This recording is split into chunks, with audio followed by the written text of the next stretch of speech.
ake iguha impano yo kuririmba iby'isi, undi ikamuha impano yo kuririmba gospel, undi ikamuha impano yo kumenya kwambara neza, indi ikamuha impano yo gusetsa abantu. Nta muntu usetsa umuntu akagusetsa agahinda kakwishe ntube wahishe iryinyo cyane. Impano dufite ku isi ziratandukanye. Muri make rero ntago tukwiriye nk'abana b'Imana kujya tujaginga abantu. Byagiye ihoraho rwose. Wabonye ko ifoto ikijya hanze atari ifaranga n'iribi, bagahita basanisha no kuntu umwana akurikiye ifaranga, atari bo bahemba umugabo umujyanye ngo umwana ko yakoreye Imana, ko yaririmbye indirimbo nyinshi zidusa Imana imuhaye umugabo se. Urugamba rugeze mu mahina. Iriya ndirimbo zikuntu yadufashije turi benshi. Uzi ko byonyine Imana ishobora no kumublessinga ako kantu konyine, ikamuha umugabo ufite amavuta n'amafaranga kiremereye, gikakaye, ku buryo umugore washatse gusenya urugo biramupangu cyenyege yibuka ko azarya imyaka 25, ku buryo umugabo uzashaka kuyingayinga akora ibintu biramupangu cyenyege azajya avuga ati hariya hari irindi kosi nzajyaho ry'imageragere Madrid. Wabyumvise? Mbashimire abakunda mugakurikira n'ibiganiro bya Baraka TV, abari mu Rwanda, bari hanze y'u Rwanda, mwawe ikaze imigani mitandukanye mudukurikiye muherereyemo. Umwaka nibwo turimo turawutangira, no munsi ni tariki 17 niba ntibeshye, batari 18 shade ni zingahe ni 17 zo kwa mbere. Twega abahungu ntago tugiye tumenya amatariki. Umwaka turacyarimo turawutangira rero, intangiriro nziza z'umwaka ndazibifurije. Umwaka uzababere mwiza w'amata nk'ubuki nk'uko tujya dukunda kubivuga abanyarwanda, uzababere mwiza muri rusange. Shadia, nawe ngufurije umwaka mwiza. Yego, namwe murakoze, muzanye umwaka mwiza. Meze neza? Yego, meze neza, ndashima Imana, nta kibazo. Numva ntacyo mfite cyo kuvuga byinshi uretse guhora nshima mu bintu mu byiza. Iyo wabonye waramutse bari amahoro. Ya Bibiliya iratubwira ngo nimba wishimye uririmbe, nimba babaye usenge. Yego. Hari n'igihe unaririmba ariko byose birashoboka. Unababaye ukaririmba. Umiteho mukiza we, umva uko nsenga, ubwo ugenderera abandi, nanjye ntusige. Ukaririmba rimwe na rimwe. Uririmbye se kandi ukabusenze? Unababaye? Ndababaye. Ariko wanaririmbye. Kandi ndanaririmba. Rimwe ariko hari ibyo tutaya twemeranyaho n'abantu n'izo ndirimbo. Hari igihe uririmba ibintu n'ubundi by'amaganya, indirimbo y'amaganya, sibyo? Ariko ntawamenya, ariko reka tubirekere uko twabisanga. Indirimbo z'amaganya cyangwa ukaririmba iz'agahinda, ikibi n'uwo waba ubibwira Yesu Kristo cyangwa ubibwira Imana y'umuvu, hari ikintu byaba bitwaye? Ko ntacyo byaba bitwaye bana. Ko Yesu aravuga ngo yewe urushye we ngwino usange ndakuruhura, sibyo se? Fata agahinda ugashyire Yesu, nta kintu byaba bitwaye. Oya, ntacyo bitwaye, mise mbyumva. Niyo mpamvu abantu badukurikiye mubabaye, namwe reka mbabwire agahinda kanyu mugature Yesu cyane. Mubibwire Yesu, mubibwire Yesu, ni inshuti y'ukuri, ni inshuti y'ukuri Yesu. Tagiduhana mu makuba rwose. Cyane. Ariko tuvuze ngo inshuti ni Yesu, n'utajya udutererana, ni ugira ute. Hari igihe Yesu yigaragariza mu muntu, Shadia tukaba twahura koko Yesu akamukoresha pe, ntagira ibibazo, tukaba turi kumwe, ibyaga ibyishimo tukabisangira by'ubuzima, akambera inshuti rwose donc nabura uko ngereranya mu buzima. Yego. Nabona ubuzima rero, hari n'igihe abantu batubera babi bitewe nuko natwe twabitwayeho babi, hari n'igihe abantu batubera beza, birashoboka byose. Niyo mpamvu umuntu udukurikiye n'uzajya uhura n'umuntu donc sinzi, hari abantu bavuga ngo ntukegereze umuntu. Inshuti nziza ni Yesu. Inshuti nziza ni Yesu. Ariko umuntu nawe yakubera inshuti. Yesu n'ubundi akorera mu bantu, ariko kuko Yesu ntabwo tuzamubona live, azakorera mu bantu. Ba bantu rero bafite umutima mwiza, bafite ubumuntu, nibo uzamenya ngo ni inshuti. Ariko burya ni Yesu uba wabikoze. Umugisha wawe aho uva ukagera uzaturuka ku muntu. Imana izakoresha umuntu ufite umutima akugezeho umugisha Imana ibyo wasengeye akenshi binyura mu bantu. Yego. Uri umushomeri ugahabwa akazi, ikigo runaka kiguha akazi, uwo mushefu uzaguhemba ni umuntu. Iyo urwaye ugasenga ngo Imana igukize, ubushobozi bukaboneka bwo kugura imiti ugakira, ni umuntu Imana iba yakoresheje. Ubwo rero ubundi njya nkunda kuvuga ngo Imana idukoresha turi abanyantege nkeya mu kugira ngo isoze umugambi wayo. Dukoresha turi abanyantege nkeya kugira ngo isoze umugambi wayo cyane. Umwaka utangiye neza? Yego, umwaka nawe utangiye neza. Ntabwo muri iyi si ibigeragezo n'ibibazo byabura, ariko ikintu cya mbere gituma nishima nkanashima Imana nuko binsiga amahoro. Yego. Abanzi banjye ntibavugize impundu kunesha, abifuzaga ko simware, hahandi ibintu biba bikomeye ukabona imbere y'Imana ubigejeje ku Mana biroroha. Rero mpita mbona ko umwaka navuga ko wagenze neza, ruriya nashoje nawe n'intambara nyinshi ariko nazo nzinyuramo. Ndashima Imana ko yagiye ibigenza neza. N'ubundi uyu tutangiye ntacyo uribwira? Bara urongeye. Ndongeye ngira nte kandi nanone. Ibi bintu nutabikatinga ntago tuzongera kubishuti.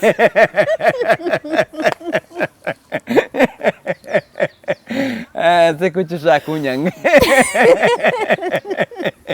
Ko turi kuganira mu kiganiro. Kubera iki utashaka ko ngaha tuganira?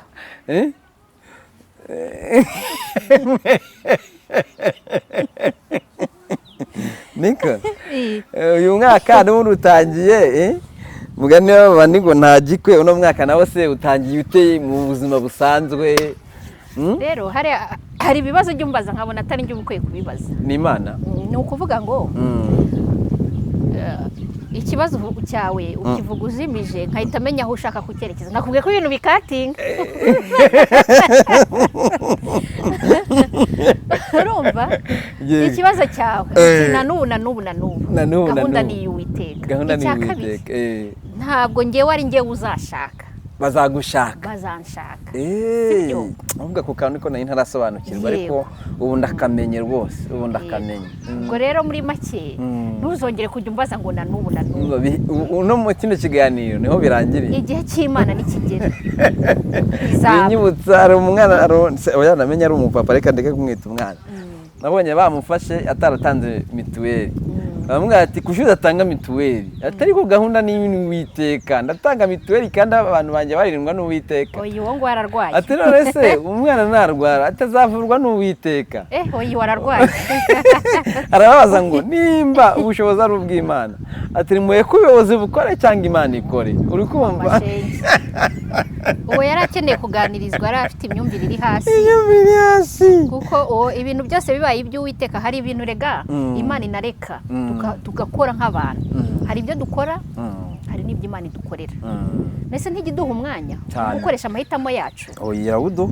Nimba Imana iduha umwanya wo gukoresha amahitamo yacu mu gihe ducagura ikintu cyangwa duhitamo ikintu runaka, ntabwo rero wavuga ngo ibintu byose irabitegeka. Iduha umwanya.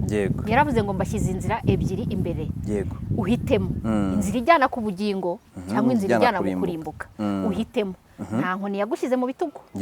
Uzahitamo ibyiza uzaba amahoro, nuhitamo ibibi uzahora uri imbirimbiri n'ibigeragezo. Amera nka Kayini ati ese ukoze ibyiza ntiwakemerwa? Suko Kayini nawe Imana yarabanje iramuburira, ahitamo inzira mbi, ingaruka zimugeraho burundu. Hari abantu bavuga yuko biri ari umupango w'Imana, ngo nubwo yari gukora ibyiza ntibyari gushoboka, ngo Imana niko yari yabipanze nyine. Oya, ntabwo navuga ko abo bantu bameze nkanjye kera ntaraba umuntu ukomeye. Kubera kuko nanjye ntaraba umuntu ukomeye, hari ibintu najyaga ndisikita ku buryo wavugaga ukumva ko ari ukuri. None se byatunguye Imana kuba Kayini yarahisemo biriya kubikora? Ntabwo byayitunguye kuko mbere yuko binaba yaraje irabiganiriza, ariko kubera ko Imana iturema itaturemye nk'amarobo cyangwa ibisitati, yaduhaye umutima wo guhitamo ibitunegeye. None kuki niba bitarayitunguye ari yeme imitima kwishaka, kuki itaremyemo Kayini umutima wo kumubuza gukora biriya imunangire? Bijya bishoboka cyane ko umuntu yazamura inkota umva akaboko kakaguma kare. Kuki Imana itabikoze? Imana ni Imana ikora ibyo ishaka. Irakiza ikanica, ishyira hasi igashyira hejuru. Ni Imana ifite ubumana bwayo mu gutoranya no mu guhitamo. Itoranya abahanga ikabagendanisha n'injiji. Sibyo? Rero ntabwo ushaka kuvuga ngo Imana ngo kuki ngo itagize gutya na gutya na gutya, ni uburenganzira bwayo. Mm.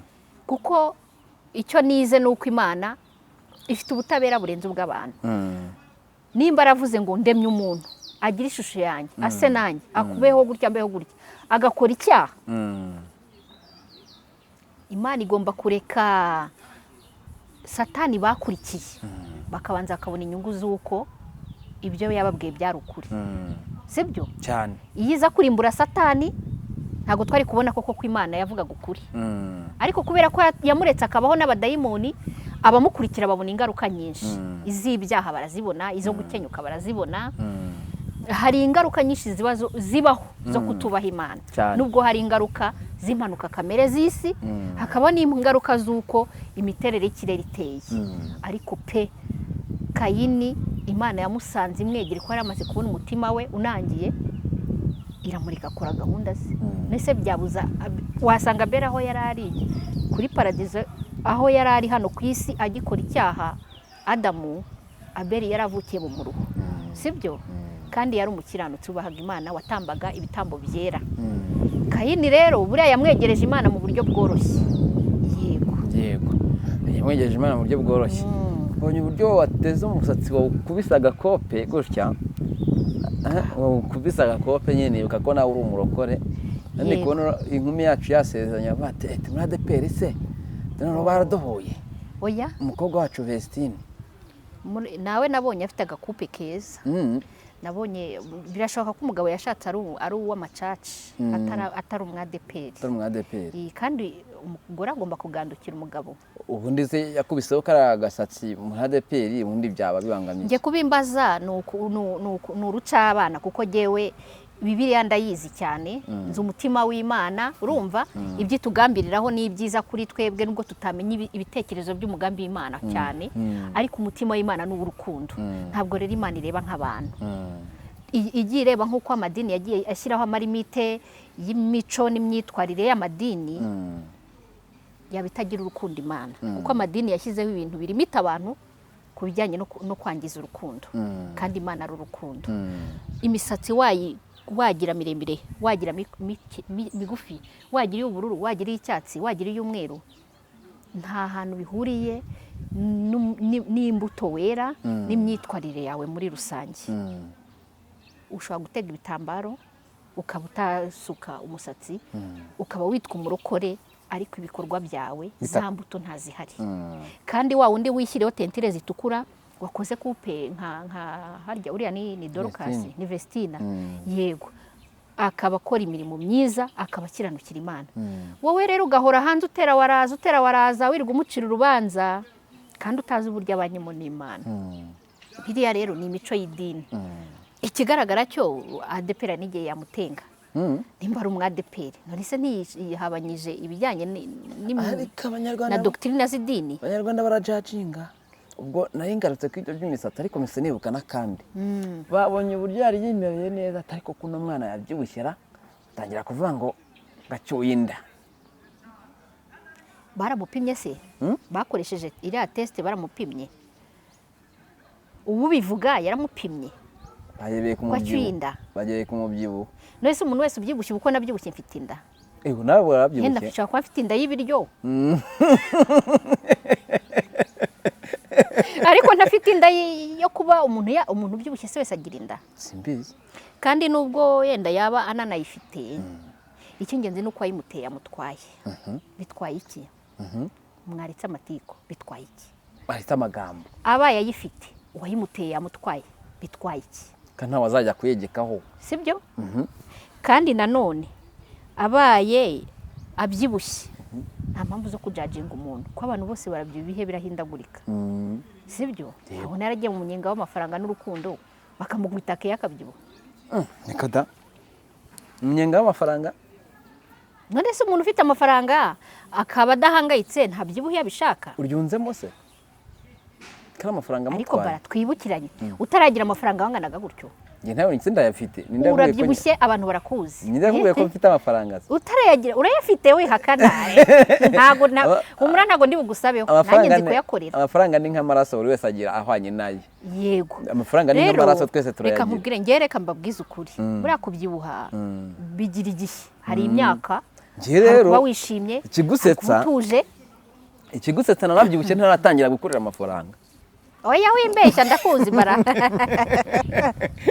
ntabwo ukuntu wabyibushye byarantunguye sinzi ibintu wanyweye cyangwa wariye icyo nshatse kuvuga rero ntabwo Vestina bamubureningaho ngo kuki ngo ko abyibushye ngo aratwite uriya muntu cyo kora namukunda aje agaragaza n'ibimenyetso y'uko yagiye kumupimisha inda mwagiye mureka kuvuga mukagaragaza ibikorwa nk'ubu ngiye ikintu hafi ya cyose mvuga mba mfite n'ibimenyetso kujya kuvuga umuntu rero ujya kumusebya kugira ngo byitwe ko abarokore basambanye rega buriya niyo content baba bashaka dore ko abarokore twagowe abarokore twaragowe nanjye nabayewe twaragowe ese mwari muzi ko kuba witwa ngo uri umukristo cyangwa urarokotse wari uzi ko hari igihe ugira intege nke cyangwa ukaba wagwa mu cyaha kigutunguye kandi ukihana cyane none se umuntu aguye mu cyaha Imana ikamukubita ingaruka za cyaha uzajya ukomeza umubureninge nk'umuntu warimbutse kandi aho yihaniye imbere y'Imana utahazi ariko ibyo jambo mwitwaza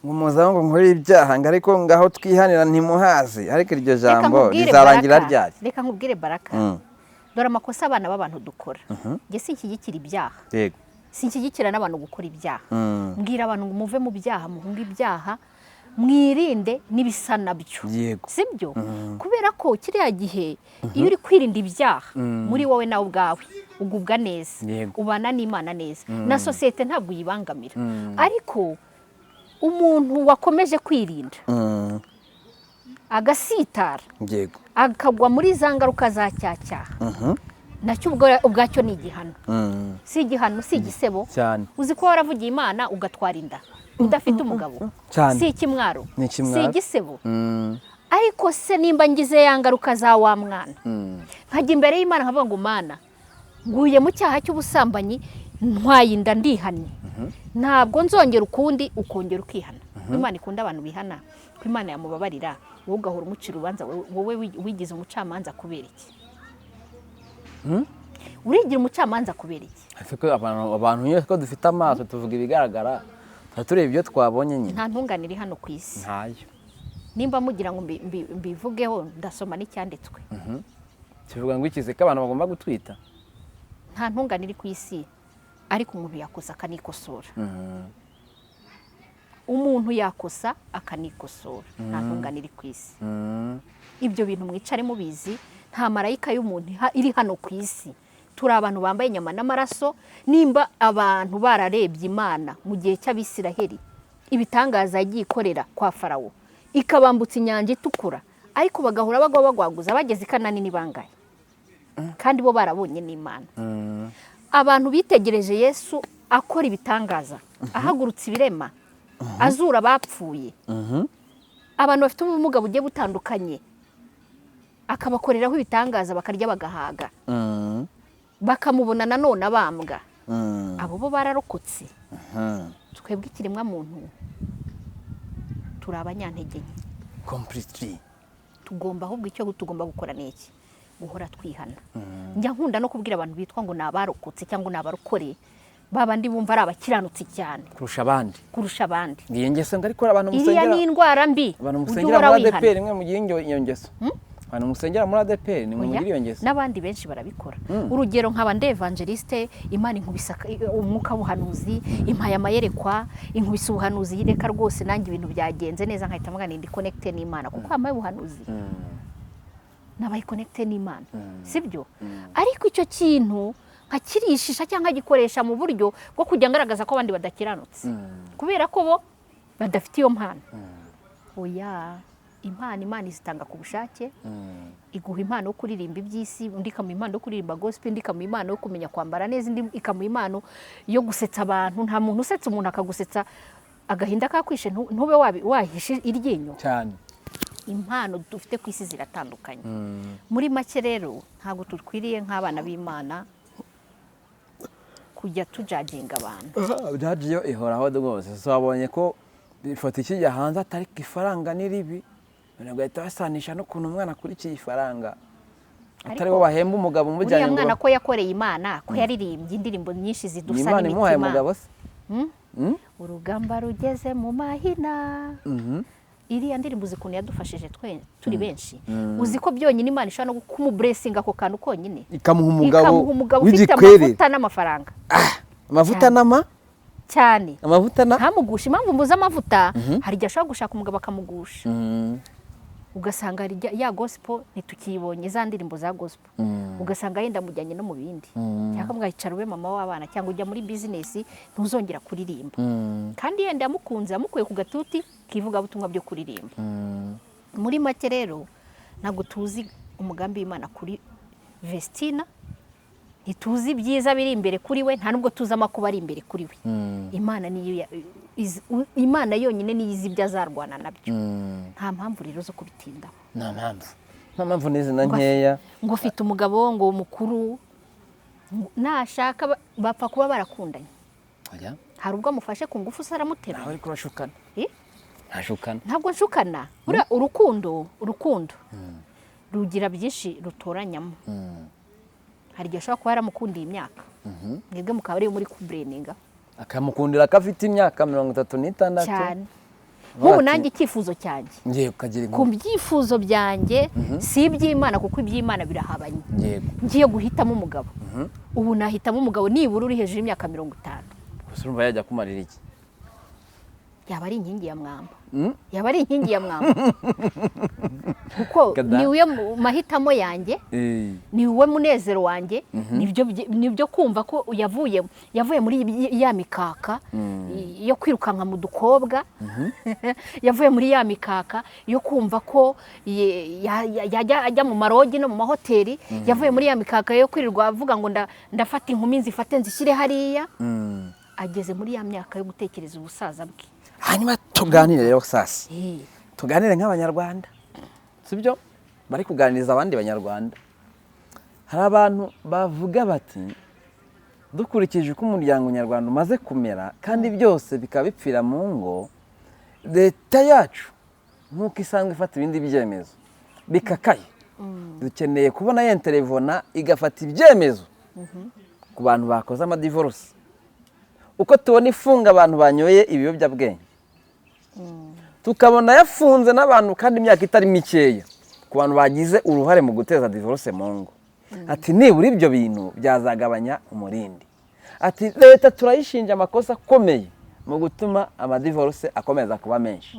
Ati niba mwaradufatiye ingamba, udupfukamunwa mwadufata twadukuyeho, mukadufunga mukaduca amande, kuki mutafata n'ingamba zikakaye ku bantu bakoze amadivorce ko biri kwica umuryango, kandi uko umuryango upfa ari nako igihugu gipfa. Kuki abantu bakora ibi ngibi? Umuntu umugore mu rugo wazana gato uri umugabo ati ndakora divorce nawe, umugabo yagira nawe ati ndakora divorce, kandi nk'uko bari kubyifuza mu rugo bajya mu mategeko bagasanga amategeko araguye arabashyigikira nyine. Ati kuki mudufatira imyanzuro? Ibyo byose mwagiye mudufatira imyanzuro yitwa dupfukamunwa y'ibiki byose, amategeko akumira abo bantu bakora divorce babigize akamenyero, abananiza iki kuyatora no kuyashyiraho? Ubyumva kimwe nabo? Uwo muntu se ari ninde ngo mugurira agacupa? Uwo muntu wavuze ibyo bintu ninde ngo musengerere? Bwira amazina y'umuntu mugurira agacupa ndamusengerera. Dukeneye abantu bafite ibitekerezo nk'ibyo ngibyo, nubwo bitakumvwa. Dukeneye abantu bafite ibitekerezo nk'ibyo. Uwo muntu uze kumubwira, genda mugurira agacupa. Wa muntu we nimba unyumva uyu munsi uranywa agacupa nkuguriye, uwo muntu afitiye igishyika sosiyete nyarwanda, afitiye igishyika umuryango ari ryo bita ijuru rito, afitiye igishyika aba bana bari gukurira muri kondisiyo zitari nziza, bakabinywa ibiyobyabwenge bakiri batoya, abandi bakicuruza ari bato. Afitiye igishyika izi mayibobo ziri hanze, leta yananiye gukura mu muhanda, byaranze no ku isi yose mayibobo ziriyo, sibyo? Uyu muntu ufite iki gitekerezo, leta ifite ubushobozi buhambaye bwo kwagura ikintu cyari gitoya. yego nimba ibasha koko kuba yafunga umuntu nk'urumogi imyaka 25 cyangwa burundu, nimba ishoboye ko yavuga ngo umuntu wafashe ku ngufu umwana afungwa imyaka 25 cyangwa burundu, leta ifite ubushobozi bwo kujya mu mategeko ikavuga ngo aba bantu kuko bajya gusezerana imbere ya leta bakarahira ko runaka abaye umugabo wa runaka n'umugore abaye umugabo wa runaka. yego leta ifite ubushobozi bw'uko uwakosheje muri bo kumwe bajya mu nkiko, abacamanza, abashinjacyaha n'abavoka bakabona akazi.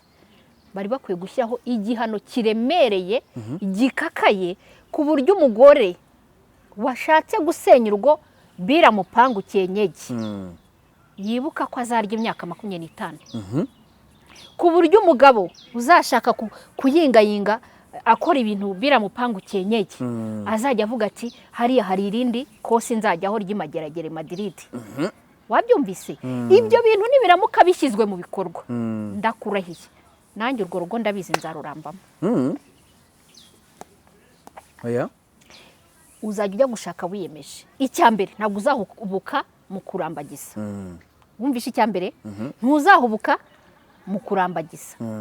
Icya kabiri ntabwo uzajya kubaka uvuga ngo nandakaza ndareba ku ruhande nikubitire karaga kobwa hariya, nandakaza ndareba ku ruhande nifatire kira kigabo, kuko uzajya wumva koko bya bindi bibaye akaramata bajya basezerana mu nsengero bibaye bigeze mu bikorwa.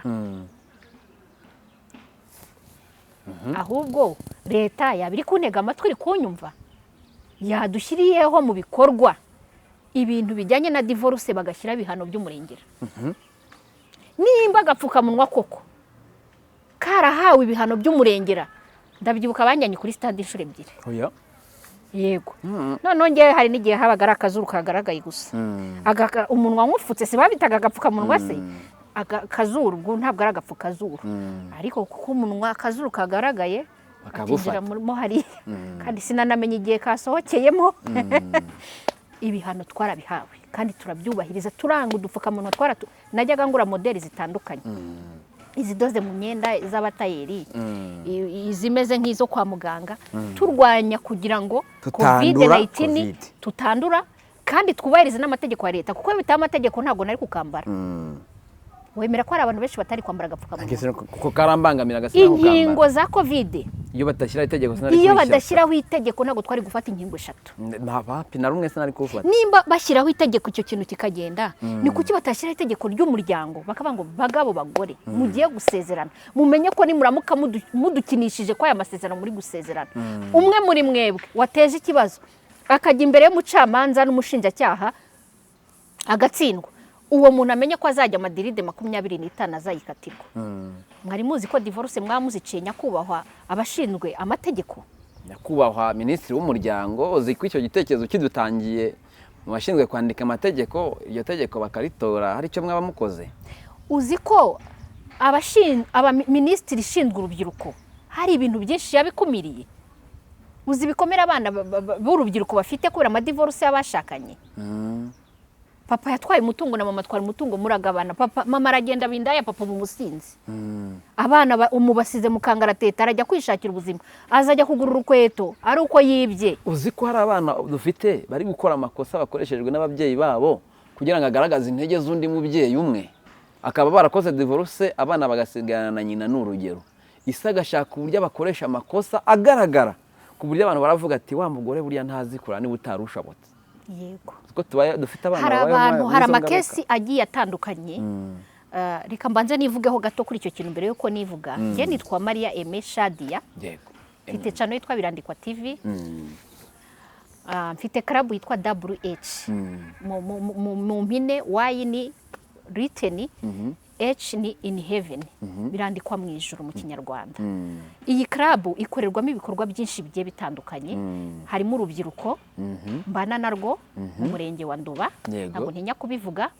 Harimo ibikorwa bigiye bitandukanye ubu mpamagaye nakubira umushoferi wa wundi wanyweye agacupa bamwe aho kujya babahuhishemo babafunge mujye mumpamagara mbatware tutangana nimero D mbo harimo rwose uzahita ubona dukora amasuku nimba wubatse inzu ukabona wayirangije ukeneye umuntu ugukoropera etage akoza ibirahure muzaduhamagare dufite abantu bakora uwo mwuga ubaye ufite kesi gutunguye ukeneye kuba uvuga uti ndasigira ndi umwana ushobora kumpamagara nkagufasha iyo service ukeneye ibibanza bya make kuko ibibanza byarahenze ahantu henshi ujya mu masite y'ubwubatsi ugasanga ibibanza birahenze watubwira ukeneye abafundi bamwe wizeye vuga ngo ntago bari bunge sima wahamagara kuri 0786404796 turateka dutekera amakwe dufite ibyangombwa turateka dutekera amakwe turateka amashoti ceremony abera mu ngo wagize ikirori ufite bidi ushaka ko ngutekera neza wa telefona kuri iyo nimero nkubwiye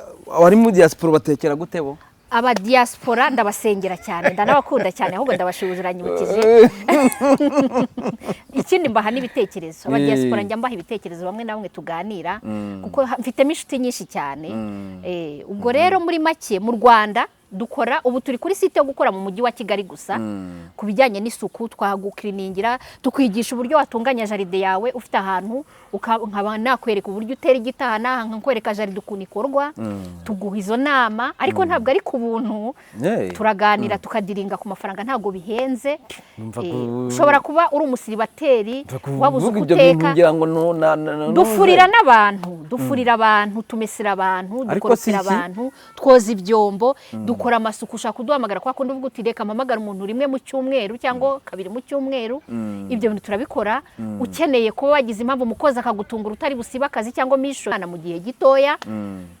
mbese tunabaha n'inama mu buryo bwinshi butandukanye kandi twabihuguriyemo dufite amacertificate yabyo numvaga hari nk'uburyo wifashiriza abantu burya barakwishyura oya nta by'ubuntu kuko ni business ariko ntabwo ari amafaranga menshi y'umurengera mbese n'ubuntu urebye n'ubuntu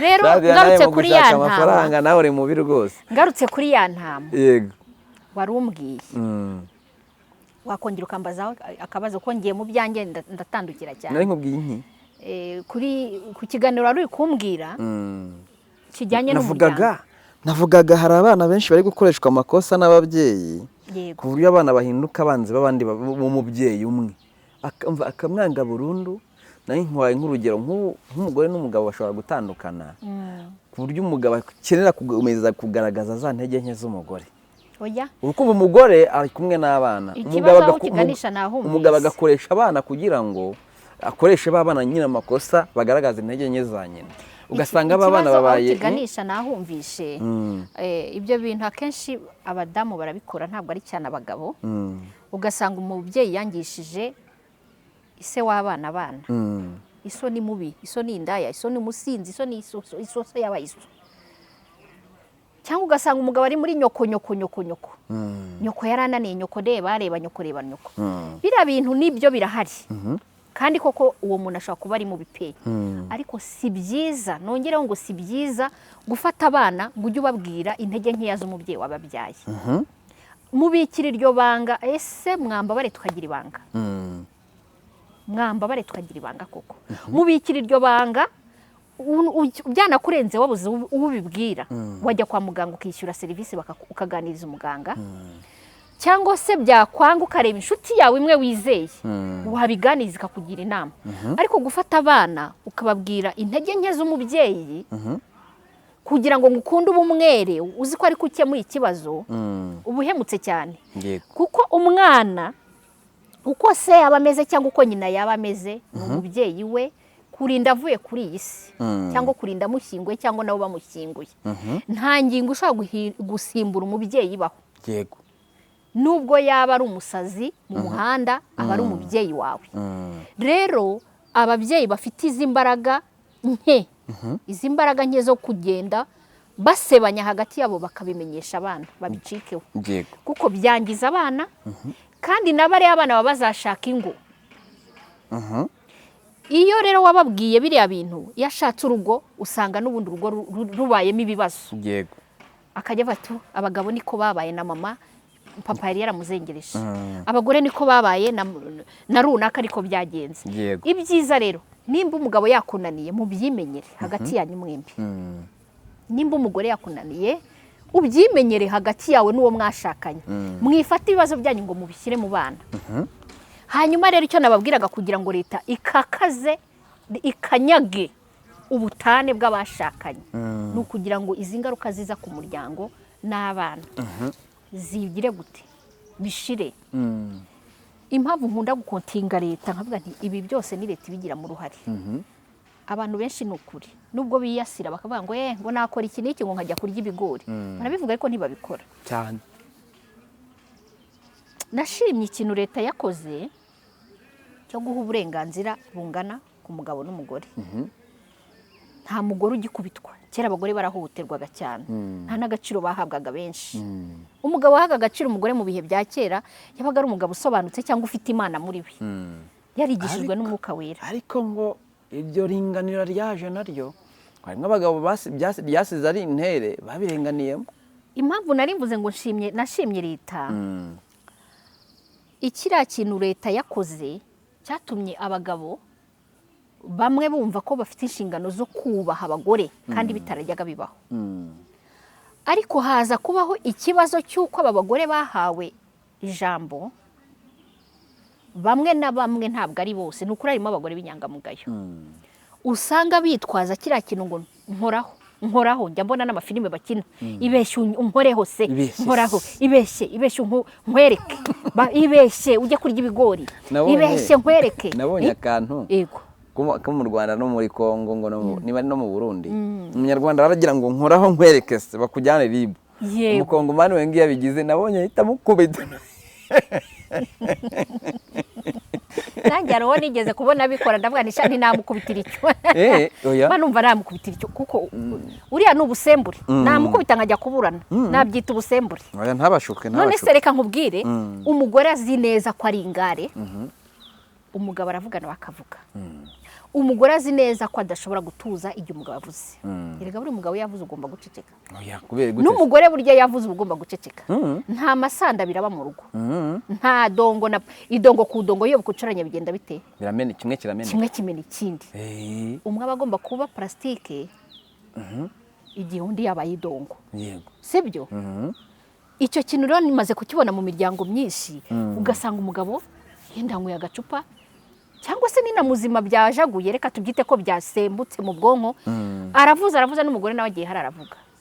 Urase tugiye kureba judgment, waruzi ko buri umugabo n'ubwo ari mu mafuti umugore utatakaza agaciro. Buri biba byiza umugore bagomba kuba ari umuntu utuje, kituriza kurenza umugabo. Kandi nimba uri umugabo ukaba warashatse umugore udatuje, yego, bibe byiza wowe tuza. Cyo bugufi mere nk'uko yanyagiwe. Tuza igihe kiragera kikamwigisha. Erega hari igihe kigera abantu bakiga. Akaba atari kugenda hereye. Narigize ishyano, narigize ingare, narigize kabutindi ku mugabo, igihe nahere ubundi ntago nahinduka. Igihe kiragera abantu bagahinduka. Abandi bati impamvu mu bitiza umurindi, murabizi neza ko hari abantu bafite ifaranga badafite icyo bahomba. Nk'uwakoze divorce akavuga yuko ataryaga inyama ari kumwe n'umugabo, atarambaraga igitenge ari kumwe n'umugabo, akaza ku karubanda agatanga ubuhamya akasigaye byambara nabirya, kandi ati nta mugabo wundi arazana, nimba arashatse umukene atari yazana. Hari igihe waba utararyaga inyama kuko washatse umugabo w'umukene. Yego. Ese wowe wundi kuki utagiye gushaka ibiraka nimba wari uzishakaga ngo ufurire n'abantu twari inusu y'inyama uyirye? Umva se nari ntarasoza. Ntabwo yabiryaga, ntiyanambaraga igitenge cyiza, ariko ubu asigaye abyambara, nta kazi agira, nta mugabo wundi aragira. Nta kazi agira? Ako kantu ndagatinda. Nta kazi agira, nta mugabo afite, sibyo? Arasabiriza ariko nibura baramuha. Simbizi niba sawa, sinzi uburyo abibona. Kuko ibintu buvuze umuntu adafite akazi ntiyarya ntiyanakwambara. Ubwo bamuha. Ariko hari abandi wenda babana nabo bajya ku kazi agasigara we mu rugo. Udafite ubumuga ariko ntabwo wavuga ko adafite akazi, kuko ashobora kuba afite abo bantu bajya gukora yenda wagasigara koropa, nateka, n'abafurira, nako nakazi. akazi ko mu rugo nako ni akazi. abandi bagataha mu rugo rusa neza. Yego, urugero ushaka kuba ukora umugore adakora, iriya mirimo aba yakoze burya nawe uyibaze mu masaha wamuhemba. Ese si twababwiye ko twoza ibyombo tukanafura tukagira gute? Ubuse babona y'umuhemba buriya nta nubwo babona y'umuhemba. Uriya muntu wiriwe ku rugo harimo ubuzamu, harimo gukora isuku, harimo guteka. Reka nkubwire nkanjye nk'umusore agiye nshishamo rwose nkapyatura ngakora amasuku, ariko akazi ko mu rugo karavuna. Ugahera mu gitondo ukarinda ugera nimugoroba utarakasoza. Ubuse wanakamara ntabwo gashira uragasubika. Reba gukoropa mu nzu, hariya hari ibyombo, hari imyenda, umva ugera ugashyuha mu mutwe. Ubwo rero uwo muntu uvuga ngo umugabo ngo ntararya imbana n'umugabo ngo sinaryaga inyama, kuki utagiye kuyakorera ngo uzirye nimba warazishakaga? Nimba kuhari ibyo birayi se yariye ibirayi, wariye ibirayi warya izo nyama. Sinambaye igitenge washatse umukene, ndetse barashatse umukene mwagombaga gukora mukava mu bukene. Nese abantu bose banganya ubushobozi? Ntabwo byakunda. Ntabwo abantu bose banganya ubushobozi. Umuntu wambara super orande y'igitenge yaguze 150, n'undi wambaye iya 60, undi akaba ageze kuri London, ibyo bita London, sibyo? London ndakeka igeze ni muri 10 simbyibuka. Ntabwo abo bantu bambaye ibitenge. Ni ibitenge. Ese ubushobozi burangana? Oya. Nese uzahora umugabo wawe ko washatse umukene wamushatse utamureba? Mushatse utarisobanukirwa. Umaze kwisobanukirwa ajya gukora na wakore muhuze. Ejo nabonye ari ikiganiro cyateje urujijo. Hari umubyeyi waje aravuga ati ngewe rwose abagabo basigaye bantereta bakanzengereza, taro wagiye kuntereta saa 8 z'ijoro, saa 7 z'ijoro ati turi mu modoka agiye kunsoma ati mpita mbyanga. Ariko ukibaza saa 7 z'ijoro saa 8 umugore ubundi bwo yajyagaye Mama Sharirene. Mu izina rya Yesu toka Satani abazimu nunzane amagambo yawe. Saa 7 z'ijoro yavaga he? Yaragenge ari umugabo aramamagaye ngo basohokane nyine bagiye gusangira. None ari kurya utwaye ntatwishyure? Saa 7 z'ijoro ubundi bwo urumva utari indaya? Atwishyurira muri bizu se ngo yashatse kumusoma. Saa 7 z'ijoro mu modoka umuntu aragusohokanye akugejeje saa 7 z'ijoro uri n'igihomora. Ni igihomora pe. Umugabo wamaze kubona ko utatekereza abantu ngo uvuge ngo saa 4 reka ntaye umwinyufure nimba mwasohokanye ukagera saa. Reka dusipoze ko Baraka ntumiye ngo tugiye kunywa akantu n'akaburushete nda cyangwa ko gakoko ndaje, ariko mba ngomba kumenya isaha. Abana ndi mama w'umuryango, sibyo? Nimba ugiye ukabona yenda urugero wari no kunywa inzoga yenda uri kunywa fanta n'urugero, izo saa 7 z'ijoro saa ahubwo kuba ataranamusomya ahubwo nta nubwo ngenda ari kubimusaba, nari kumusomera icyo ni igihomora. Nese saa 7 z'ijoro urumva ari isaha y'abagore? Sundi ko yatubwiye ko bitabaye ko turaduhaye ngo tumenye niba byaba bitarabaye. Ariko mwaye muzi ko ari abantu bazi kwivuga meza gusa batazi bagahisha amabi. Ubwo wahisha amabi uri kubwira abanyarwanda bazi ubwenge. Saa 7 z'ijoro se nari nzi ko ari Mama Sharirene wari ugomba wabwira abantu ko ubundi ugera saa 7 z'ijoro kabwira yuko uri muzima tukabyumva dute. Ijabo ryaduhaye ijambo, abagore twahawe ijambo. Ubu umugabo aragenda ijoro n'amanywa n'umugore akagenda ijoro n'amanywa. Ariko ntabwo ukwiye kubizana kuri social media ngo tubwire ibyakubayeho ngo nagiye kuryayo umusore ndamiragura saa 7 z'ijoro turatahana ansaba bizu. Ibyo uje kubitubwira hano kuri social media ngo bimarike. Mwanda puberi. Niho muhera mu gakondo umushinzi w'isore njya vugisha ukuri. Saa 7 z'ijoro uri umugore ufite abana 5, sumbwiye ko ari Mama Sharirene. Ubwo burara bwawe n'ububwomanzi wabugumanye ntubuzane ngo Mama Bertrand ngewe ncumure. Yego uraza kuncumuza kuri social media ngo bitanga iki? Ese ibyo nkora jewe ko ntabizana kuki wiyumva ko ibyawe dukeneye kubimenya? Ashaka kubibasangiza nk'umusitari nyine mumenye ubuzima bw'umusitari. Wifashe ntasambane. Wifata ntasambane. Ariko uzi witwa tumukwe. Amukanura kazi. Tumukwe. Tumurye tumukwepi. Udasambana ariko atari umukuzi w'ibyinyo. Ntasambana ariko yitwa tumurye tumukwe. tumukwe tumurye tumukwepe tumuku tumukure tumukwepe ubundi tumuku barabihinaga tumukure Mhm. tumukwepe Tumuku tumukwe umugore uzi tumuku tumukwe Mhm. tumukure tumukwepe Eh, urambwira ko uwo muntu atari igikura nkota cy'uburara ni igihomoro. ushobora kuba utasambanye ariko uriya muhungu yasambanye ku bwawe nubwo mutagiye mu buriri ngo mubikore wamuteye iryo rari kuko yakubwiye ngo soma kuko yari azi ko ari kumwe n'iki kiraya Atubwira uburyo yavuganye n'umugabo ngo kuri video call, ariko uwo mugabo amuhamagara agiye koga. Undi aramubwira ati ese wese tukajyana muri douche kuri video call. ariko ibyo bigabo birabigira ariko burya umugabo ukubwira ari amagambo abakuzeho ikinesi y'umubiri ko nta muntu urantelefona ngo amenyere gutyo. Hari uwigeze kumpamagara mbona yambaye ubusa mpita mvuga ni izina rya Yesu kandi umukozi w'Imana utanagira ngo ni n'umuntu ko ntagakorera Imana nawe ubeshya. Ya umukozi w'Imana nawe n'abantu nyantege nke nabikubwiye ahubwo nari mbonye taska yo kubita ntanga ubutumwa no kumwibutsa ijambo ry'Imana. Ubwo abyitwaye mute genda bwiriza igihe cyose mba ndi proud yo kubwiriza kandi ntabwo nareba ngo uri bishop ngo nuko ndi evangeliste mba ngomba kumenya ko n'umuntu uri mu rwego rwo hejuru yakugerageza. Yego ariko nyamara ushobora kubusanga abagabo mu Rwanda nabo batoroshye. Nose ni gute bagore babura ibyo kurya bakabura n'amahoro mu ngo nyine bagenda abagabo bagiye tukabona nyine abagore bameze neza nta ribi. Ikigaragara nuko umugisha ari gihe umugabo agufungira umugisha w'ubukire mubana akakubuza nko gukora akavuga ngo ntukajye ku kazi akakubuza imikorere cyangwa se hari n'ijya kubuza n'amahoro gusa. Buryo udafite amahoro no gukora n'imigisha nta bwiza. Hari igihe utandukana n'umugabo rero ukamenya ngo ni njyewe ugiye kuba papa w'abana nkaba na mama w'abana buri kintu cyose ndakimenyera. Wabonye uriya mubyeyi arakora basha rero n'umukozi abonye atarabaye n'umukomisiyoneri cyane rwose aramariketinga amazu n'amataje n'ibiki byose n'amaparitoma arakora. Ahubwo ikibazo ni kimwe ubuhamya bwe mu bantu azana abo bagabo basangira inzoga abo bagabo basangira mu tubari baba bamutumiye ntabwo akwiriye kuvuga ko yatahanye nawe saa 7 z'ijoro niyapfa no kuvuga saa 4 cyangwa saa 3 twari kuvuga ko ari umubyeyi ufite umuco yavuga saa 3 nibura saa 4 saa 3 ukavuga uti wa mubyeyi n'umubyeyi ufite umuco ariko saa 7 z'ijoro umugabo atakwatse bizu burya nawe yaba ari indangare yimwima ariko burya nubwo yimwimye burya yabaye umugabo yakweretse ko burya nawe uri igishwi cy'igishozo yafata umuhaye kandi nubwo wamwimye burya yarasambanye.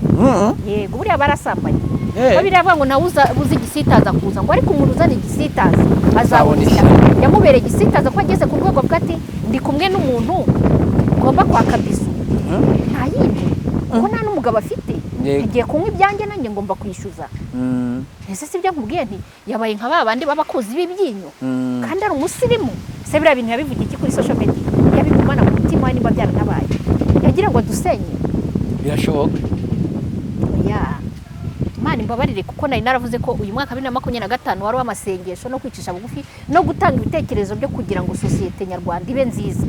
Ariko byo kuvuga ngo hari ibintu tudakeneye hano kuri social media by'abagore batandukana nabo bashakanye bakaza kwivuga ibigwi cyangwa se ibyago bahuye nabyo mu rushako ariko bakirengagiza ko ari kwivuga bafite abana bikabagiraho ingaruka ku mashuri ku bigo by'amashuri ugasanga nibyo barimo barabakubitisha babacyurira ayoko sha burya siko nuko ateye cyane nuko ameze. Amateka yawe ntabwo ukwiye kweza hano kuri kamera ni ikintu kibi cyane muba mugomba kwitonda. Nawe rero akwiye kwigirira ibanga akamenya nimba aratanye n'umugabo saa 7 z'ijoro nta mpamvu uwo wamuhamagaye muri video call akasanga yaragiye kujya muri douche afite uburenganzira bwo kumubwira ati ngo yagiye gukaraba wese wamubwiye ngo tujya muri douche rega abagabo baratereta ese ukuntu abantu tudafite abagabo duhura n'ibyerekezo abagore tudafite abagabo tuba twarahuye na kese nyinshi birwa dukutana nazo duhanganye nazo. Ubu ngubu ngendanye na Baraka bahita bavuga ati dora atwaye umugabo w'abandi nagendana n'uriye mugabo ufite umugore aramutwaye pe kubera ko iki nta mugabo dufite icyasha ni babyita ni icyasha kituriho ariko icyo cyasha ntabwo tuba tugomba kwemera ko ibyo bavuze bijya mu ngiro yewe nidanje byica umuco se kari byinshi. Nabonye undi mukobwa witwa ngo ni Ishanga nabonye baramuhinduriye amazina ariko ubundi mu busanzwe yitwa Emeline yagize atya namubonye nimugoroba nanjye yagize arya afata icupa rya byeri yitwa Heineken rwose aryisambanyisha. Ribu mwiteho, ribu nizeye ko iri mu kazi neza. Ribu mwiteho ntageze abishyira ku karubanda aramurika abimurikira abanyarwanda. biriya bintu ushobora kuba wasanga uriya muntu aranyweye ibiyobyabwenge.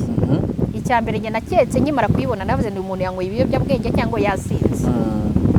Icya kabiri nibaza ku muntu wafashe iriya videwo akaba ari nawe wishyira ku karubanda, eske ni iki yaba arahaye uriya muntu kugira ngo iriya videwo bayisohore? Ashobora kuba yasohotse nyirayo atabizi. Yanyweye ibiyobyabwenge, ashobora kuba yarasinze kuko buriya yanasindutse ya regreti ibyabaye. Kuri mukobwa w'ishanga niba abamana ishobora byose, hari ibintu mbona nkabona byandenze mu bwenge bwanjye. Ko naba yiteje abazimu muri comment iti kukinga abakobwa beza baba baratandukanye n'ubwenge. Oya byandenze, biriya byo narinzi kutabimbaza ariko biriya byo byandenze. Ikintu cya mbere ni uko agomba kwitabwaho akaganirizwa agashyirwa ahantu runaka kuko arimo arangiza urubyiruko. Ikindi cya kabiri ni uko azabyicuza ubuzima bwe bwose, azarinda bamukecuru amenya amushiramo iriya videwo imuri mu bwonko ihora imukorogamo, cyangwa azanakenyuka hari igihe atanagerayo. Hari ibintu abantu bakora bazi ko bari gushimisha imibiri yabo cyangwa se bari mu nyungu zabo za bizinesi, babona ari n'amafaranga yari ari gukorera, ariko ariya mafaranga akaba ari amafaranga y'umuvumo y'amaraso azagukurikirana n'ibisekuru byawe, ugasanga ikinyokuru cyawe kigiziyeho umuvumo wawe. Benshi rero bibaye byiza bakenyuka ko nari baba bamaze. Uriya mwana yabyaye sinumva ngo umufemeri urase yarabyaye simbizi, nabyumvishe by'ibihuha gutyo.